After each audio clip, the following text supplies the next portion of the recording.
Angaati in eeyyamnetti wanti kamillee si miidhuu hin danda'u jireenya kee keessatti rakkoon barbaadee sitti dhufe qormaanni barbaadee sitti dhufe jireenya kee keessatti kan si miidhuu danda'u agalatti ittiin simatu yookaan immoo haalatti ittiin simatutu si miidhuu danda'a rakkoon irra sitti dhufu chaalenjiin irra sitti dhufu karaa jaalalaa karaa hiriyaa karaa maatii karaa kamillee sitti dhufu si miidhuu hin danda'u garuu angati eeyyamteef qofa si miidhuu danda'a kan jireenya kee burjaajessuu danda'u jireenya kee keessatti chaalenjiiwwan adda addaa yoo sitti dhufan kan itti burjaajetu yookaan kan itti kuffaaf saaxilamtu yeroo sanadha. Yooyyaa akkam jirtu jaalatamtoonni fi kabajamtoonni hordoftoota Kooroon Inspire wartaatan akkamnaa jirtu. Toligaa guyyaarraa barnoota baay'ee bareedaa ta'e isiniif qabadhee dhufeetan jira. Hanga barnoota kodhumaatti nafaana tura.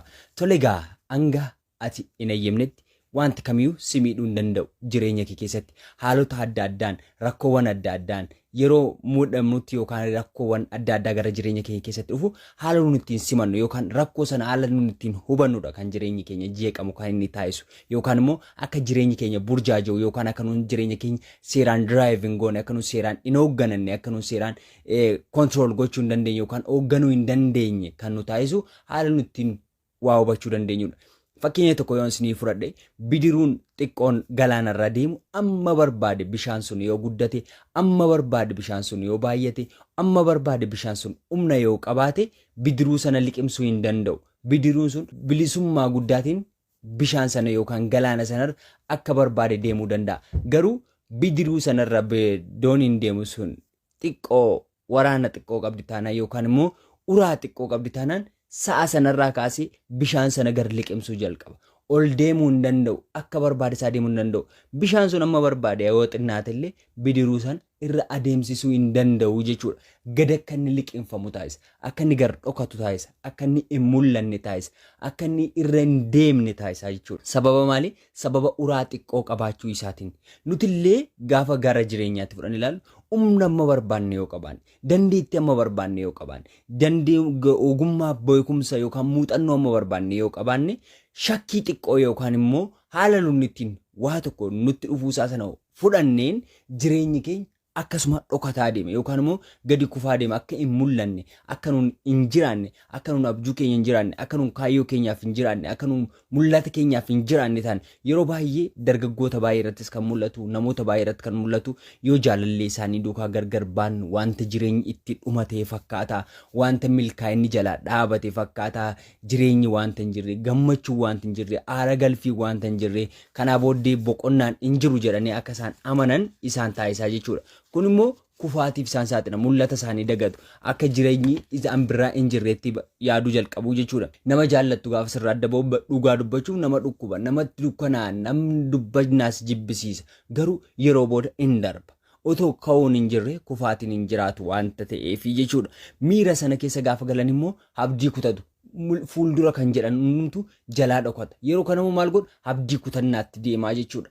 Give up godha. Wanta hundumaa irratti jireenya isaan jibbaa maatii isaan jibbaa nama kamuu duukaa walii galuu hin baqataa jechuudha yeroo kana yeroo akkas ta'utti. Kanaaf immoo nuti immoo maal gochuu qabna? Haala kamiin deemuu qabna ree? Maal gochuu qabna ree? Jireenya keenya keessatti haala kamiin yoo deemne immoo jireenya keenya injifachuu dandeenya kan jedhudha kan inni hubachuu qabnu. Hanga kana hin goonetti hanga kana hubachuu hin dandeenyetti hanga kanatti of namansiisnetti garuu kufaatiif deemaa jechuudha. Jireenya keessatti gaafa qormaanni tokko nutti dhufu yookaan gufuu nu dha'u jabaachaa deemna yookaan fuulduratti akka nuun deemnu nu taasisaa jechuudha. Utuu ifni hin jiraanne dukkanni hin jiraatu osoo ka'uun hin jiraate kufuun hin jiraatu otoo har'a dhiphuun hin jiraanne bor boqonnaan hin jiraatu. Osoo gammachuun hin jiraanne har'a boo'ichi hin jiraatu. Jireenya keenya keessatti immoo qormaanni adda addaan nutti dhufu nu barsiisuufidha. Yeroo baay'ee nu miidhuufidha bakka.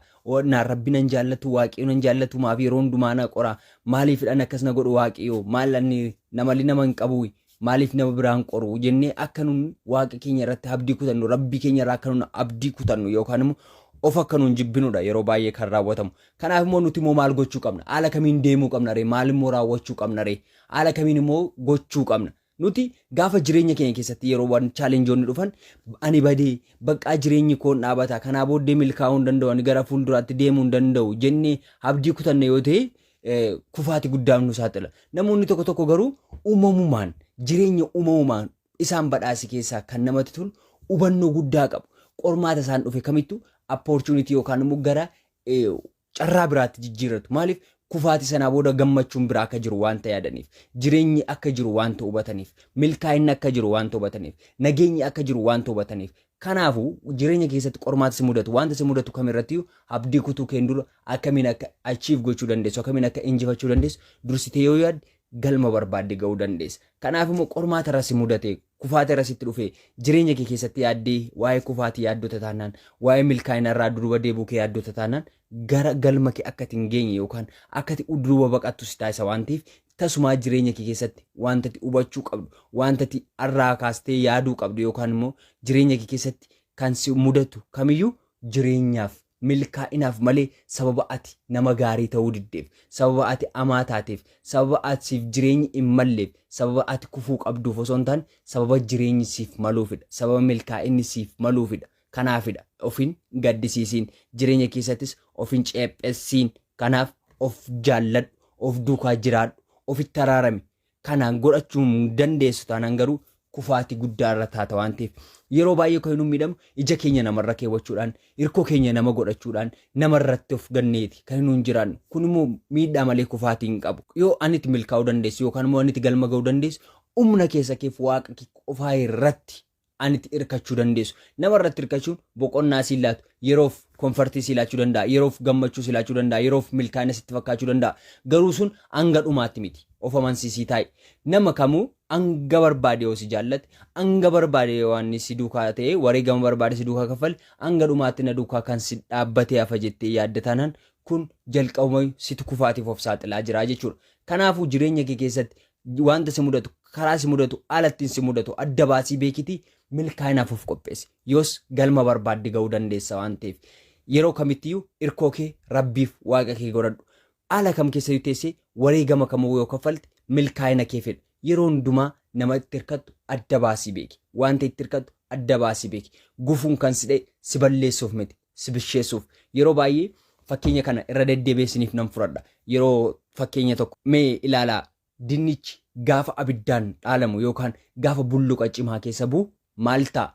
Ni laafa yookaan ni bilchaataa jechuudha. Gaafa qormaan itti baay'atu dinnichi inni jabaataa sun ni laafa. Hinqaaquun yookaan immoo buphaan dhangalaa'aadha. Hanga abiddaan hin bilchaannetti yookaan hanga bulluqa keessa hin teenyetti maal ta'a? Hin dhangalaa'a. Dhangala'uudha. Amala dhangala'uu waan qabuufi jechuudha. Garuu yoo bulluqa cimaa keessa yookaan abidda keessa bu'e garuu yoo lafatti gargadhiiste akka gaafa yeroo jalqabaa, yeroo dha'ee dhiisaa, yeroo osoo hin bilchaatiin dura ta'uu hin danda'u jechuudha. Maaliif jabaatee ba'a bulluqa sana keessaa yookaan immoo danfa sana keessaati jabaatee ba'a. Hanga barbaadde yoo rukutte lafatti yoo darbatte cabuu hin danda'u, dhangala'uu hin danda'u. Maaliif dandeettii qormaata abidda sanaan, dandeettii danfa sanaan jabaatee jira. Nuti illee jireenya kee keessatti qormaata nutti dhufuun, kufaatii nutti dhufuun, dhiphuu nutti dhufuun, yaaddoo nutti dhufuun, sodaa nutti dhufu sanaan akkana jabaachuu qabna malee akka dinnicha sanaa yeroo qormaan hin dhufiin jabaannee, yeroo rakkoon hin dhufiin jabaannee, yeroo muddaan hin dhufiin jabaannee gaafa qormaan hin dhufu laafuu hin qabnu jechuudha. Sanuduu jabaannee wanta qabne sana yookaan wanta karoorsine sana galmaan geenye agarsiisuu qabna. Yoo akkas goonetti milkaa'ina barbaanne galmaan ga'uu dandeenya waan ta'eef tasuma kufuu hin dandeessu. Tole egaa guyyaa irraa barnoota baay'ee bareedaa ta'e akka nu wal faana fudhanne abdii guddaan qaba. Barnoota biraan hanga walitti deebinutti turtii gaarii.